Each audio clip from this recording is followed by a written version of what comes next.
Dans le temps, il partait sur la mer, voile au vent, quand vivaient les corsaires. Il s'en allait, le cœur léger, il s'enivrait d'aventure.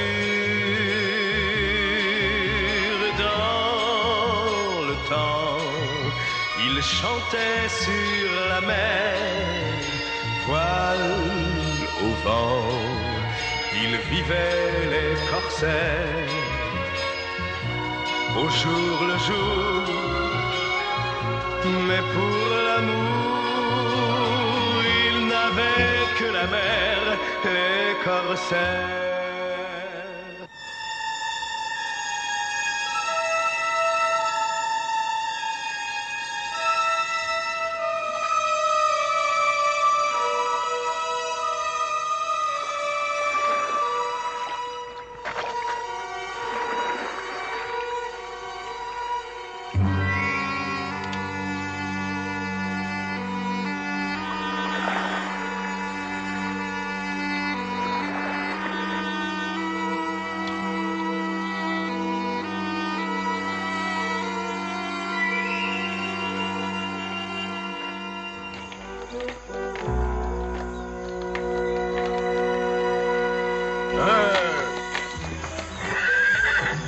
Où les as-tu trouvés? Sur la plage. Ça, c'est une affaire.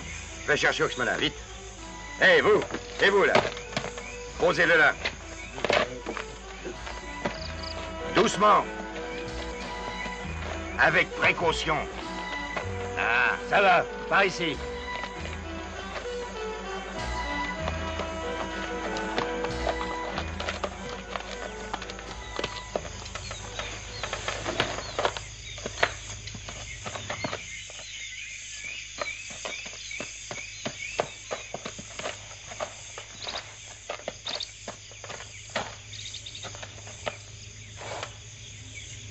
Simple inanition, dans 2 jours, ils seront sur pied.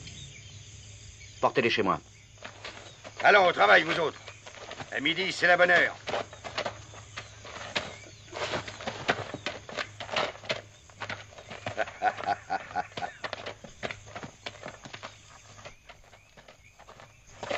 Allez, au travail, allons. C'est bougrement bon de ressusciter. Tu verras plus tard au jugement dernier. Avec le bon Dieu et les anges. Ou le diable. Tiens, monsieur de Marsan. Monsieur de Marsan, Propriétaire. et nous serons heureux de le remercier. Vous avez bien réussi avec vos herbes. Je me sens de nouveau d'attaque. Une idée à moi. Inutile de vous dire que c'est pas à la Sorbonne qu'on m'a appris tout ça. Eh bien, messieurs, comment allez-vous? On ne peut mieux. C'est votre avis, Oxmelin? Oh, tout à fait. Sans vous vexer, je crois que la robuste constitution de ces messieurs y est pour quelque chose. Quel gaillard! Splendides tous les deux. Certainement. Vous avez été bien traités. Oui, à merveille. On ne vous a laissé manquer de rien. Non, au contraire. Le naufrage est oublié. Oui, entièrement. Eh bien, j'en suis ravi. Continuez à vous reposer, messieurs. Monsieur, nous ne savons trop comment nous acquitter envers vous. Mais c'est très simple, en travaillant. En travaillant? Oui, je manque de main-d'œuvre. Si vous voulez donner un coup de main, ça fera plaisir.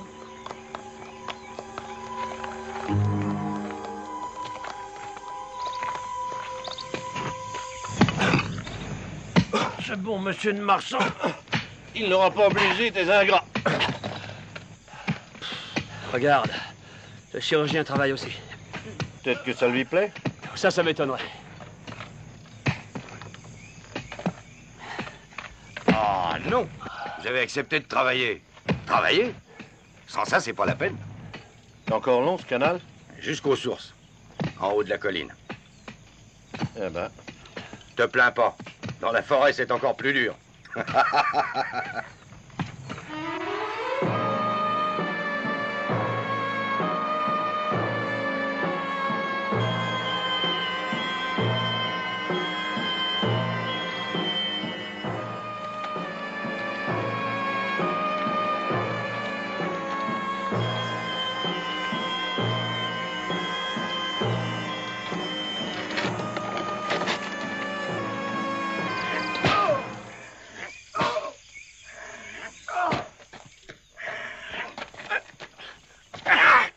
fou! Qu'est-ce qui vous prend? Laisse. Ça stimule vers le soir. On a bien besoin de ça, tu sais. Surpris?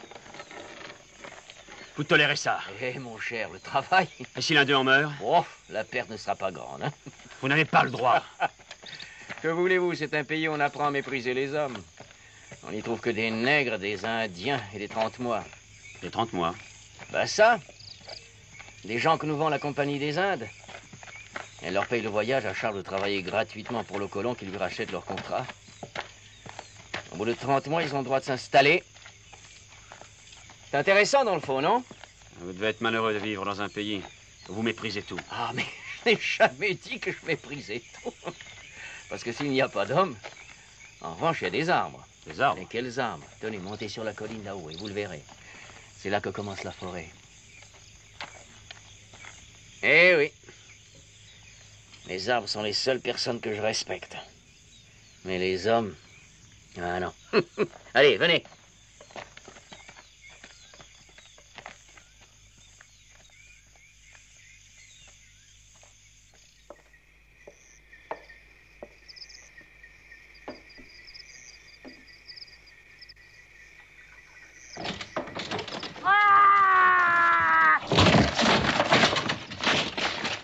Qu'est-ce que c'est? Non, bougez pas.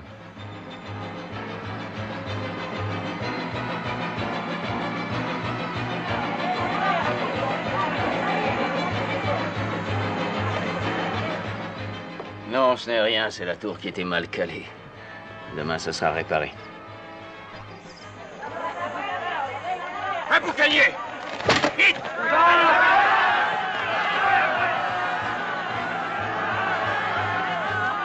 Je vais aller voir.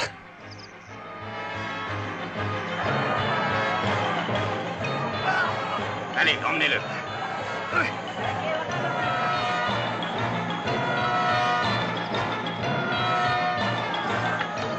Qu'est-ce qu'il faisait là-dessous? Du pillage, comme d'habitude. Il a dû déplacer les caisses que j'avais mises en soutien. Faut prévenir M. de Marsan. Non, c'est pas la peine de le déranger. On lui en parlera demain.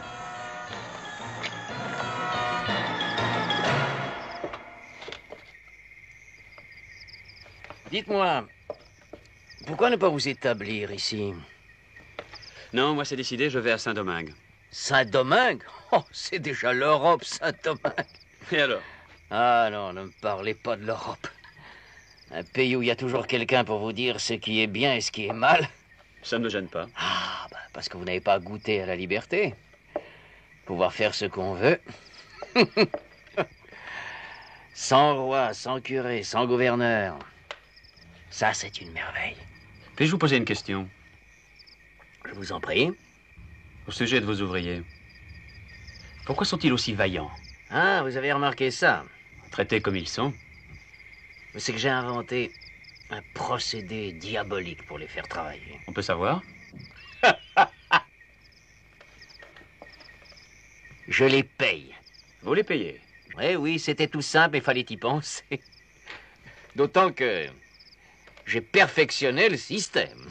Comment? Mais non, je vais encore vous scandaliser. Vous jugerez ça avec vos idées d'Européens et puis... nous nous disputerons. Qu'avez-vous encore inventé? Vous voulez vraiment le savoir? Eh bien, plus ils travaillent, plus je les paye. J'ai institué, comme qui dirait, une prime de rendement. Une prime de rendement? Eh oui! Les gens d'ici sont fascinés par la main-d'œuvre gratuite. Les nègres, ils n'ont que ce mot à la bouche. Mais les nègres, moi je prétends que ce sont de faux esclaves. Eh oui, ils sont de faux esclaves, puisqu'ils ne font rien. Mes ouvriers à moi travaillent. Oui, monsieur Floquet, croyez-moi.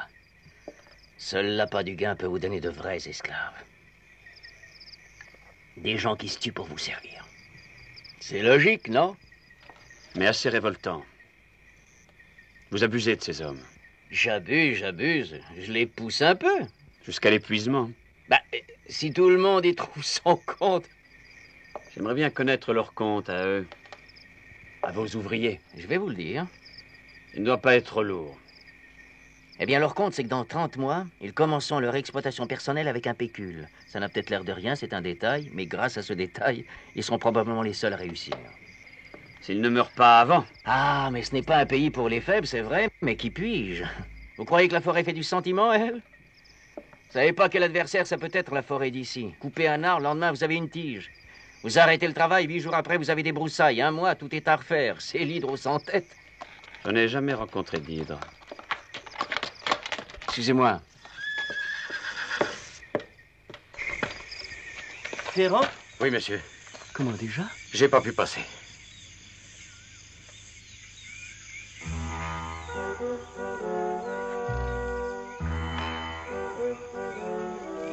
Bon, ça va.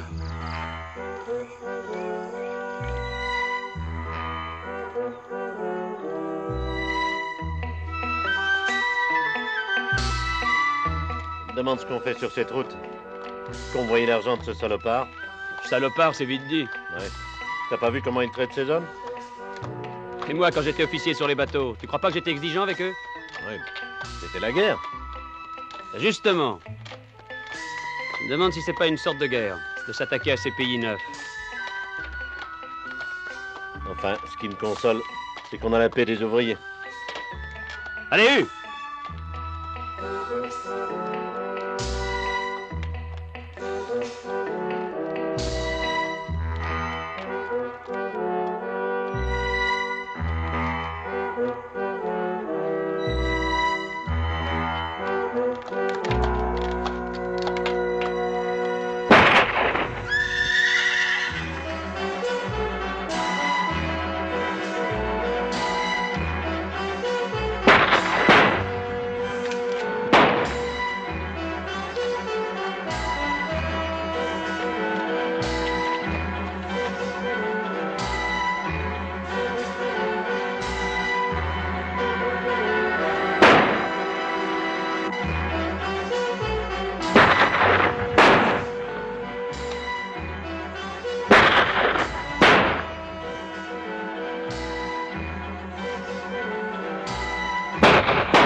Pas de valeur dans la forêt.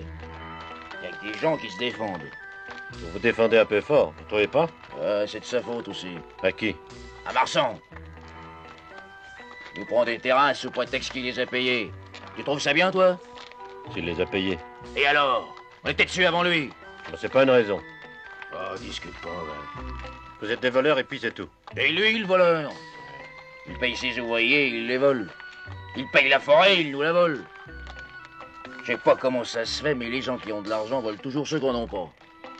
Et parce qu'il y a des choses qu'on peut pas acheter. Ouais, ça doit être ça. L'air, le soleil, la vie.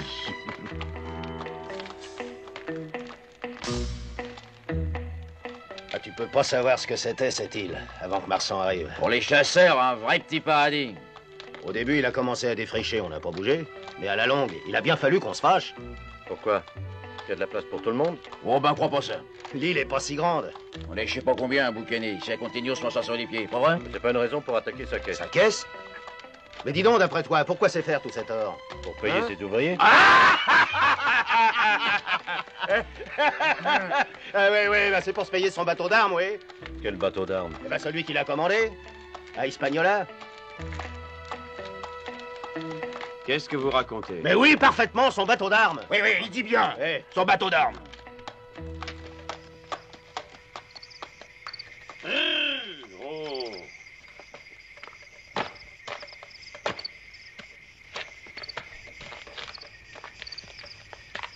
Reste là avec eux.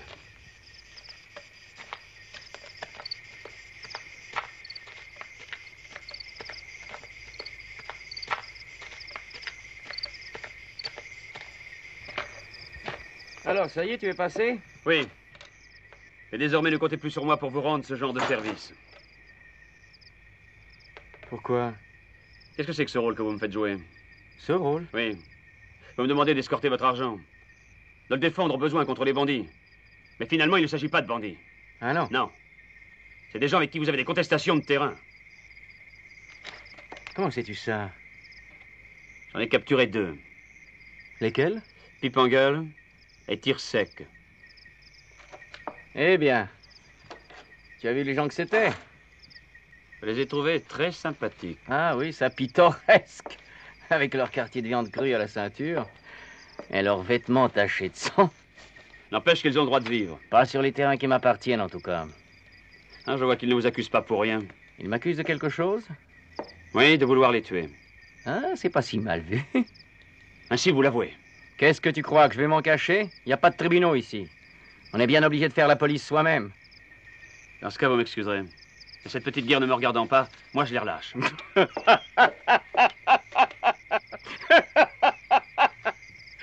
Non, ne te fâche pas, je te comprends. Dans le fond, tu es bon, généreux, tu vois ces hommes. Ils n'ont que leur fusil pour vivre. Oui. Alors, ton excellent petit cœur s'en émeut, c'est normal. D'autant qu'ils chassent dans ces forêts depuis 20 ans, ça aussi, ça crée des droits. Exactement. Bah, voyons. Seulement, permets-moi de te dire, tu raisonnes ainsi parce que ces terrains, ils t'appartiennent pas. Suppose un instant qu'ils soient à toi. Ça ne changerait rien. Tu ne le supposes pas vraiment. Mais je vais t'aider. Ils sont à toi. Comment? Je te prends comme associé. Oui, j'ai besoin d'aide, tu me plais. Alors, si tu veux, je te prends avec moi. Alors, maintenant, hein? Les prétentions des boucaniers, qu'est-ce qu'elles deviennent? Vous me méprisez à ce point. Moi, je te méprise? Oui, en pensant que je pourrais changer d'avis pour des raisons d'intérêt. On ne m'a jamais autant insulté. C'est bon, n'en parlons plus. Mais un conseil. Ne te mêle pas de cette histoire. Il faudrait pas beaucoup me pousser. Va.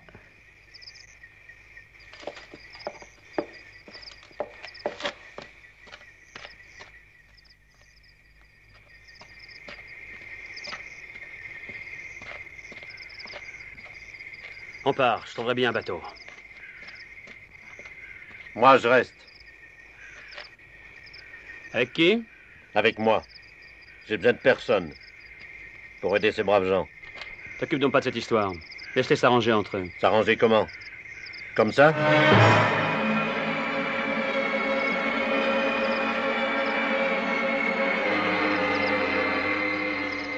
Tu parlais de guerre tout à l'heure. Ça m'en a tout l'air, en effet. Mais celle-là, c'est aussi la mienne. Maintenant, tu fais ce que tu veux.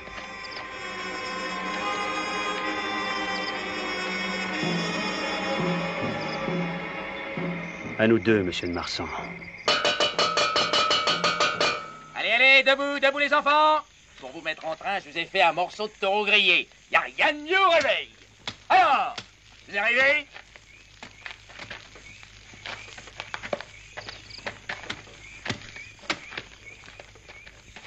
Et t'as pas dans l'idée de leur faire manger une ordure pareille, non? Pourquoi? Elle est même pas nettoyée. Oh, elle est pas nettoyée, tu vas pas me faire une histoire parce qu'il y a un peu de sable et des petits cailloux et que ça vous fond dans la bouche. Mais c'est tes dents, imbécile, qui vont fondre à ce régime. Ah, ça fait rien, on le grattera, va. Eh ben voilà, c'est ça, on la grattera. Ouais, On mais la le seul ennui, grattera. c'est quand on mange pas les cailloux. Eh ben, on a faim 2 heures après. Ah bah fais-la cuire, là.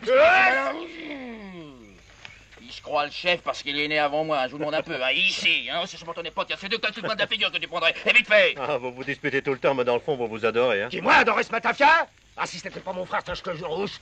Allons. Pas de discussion dans les troupes. L'ennemi pourrait en profiter. Ben, elle est bien calme, monsieur de Ah, Marsan. vous y fiez pas. S'il ne fait rien, il n'y a pas à vous y tromper. C'est qu'il agit.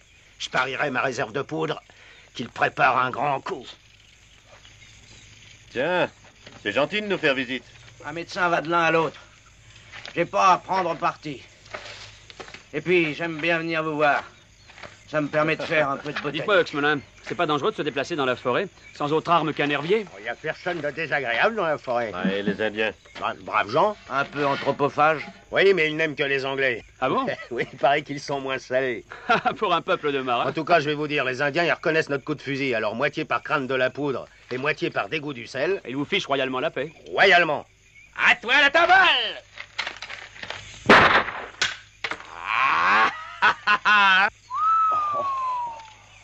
Les Indiens, ils viennent à la chasse rien que pour nous voir. À toi! Oh l'arsouille! Ah, comme j'aimerais tirer comme ça. Ben, c'est pas difficile. Tiens, on va t'apprendre.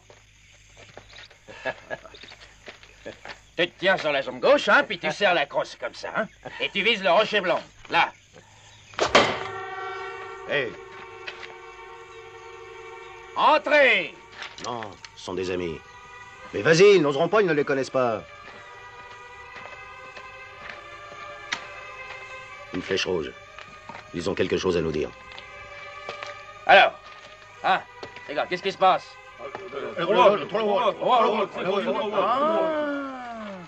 Il y a un bateau qui vient d'arriver! Et quel genre de bateau?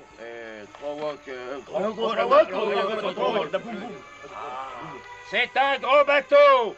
Genre pirate! Armé! Et alors? Toi qui voulais pas y croire à son bateau d'armes.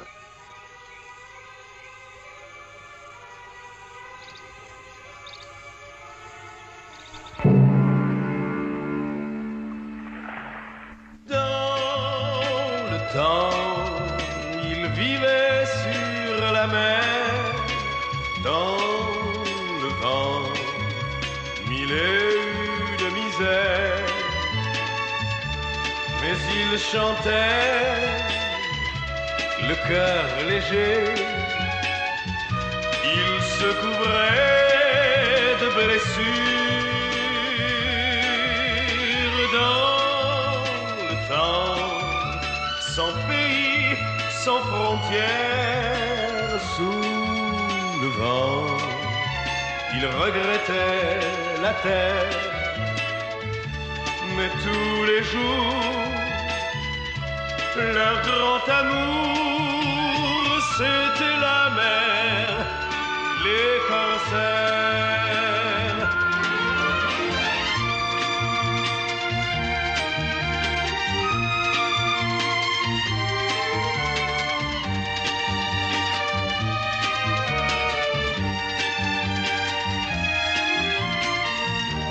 Mais tous les jours, leur grand amour, c'était la mer, les corsaires.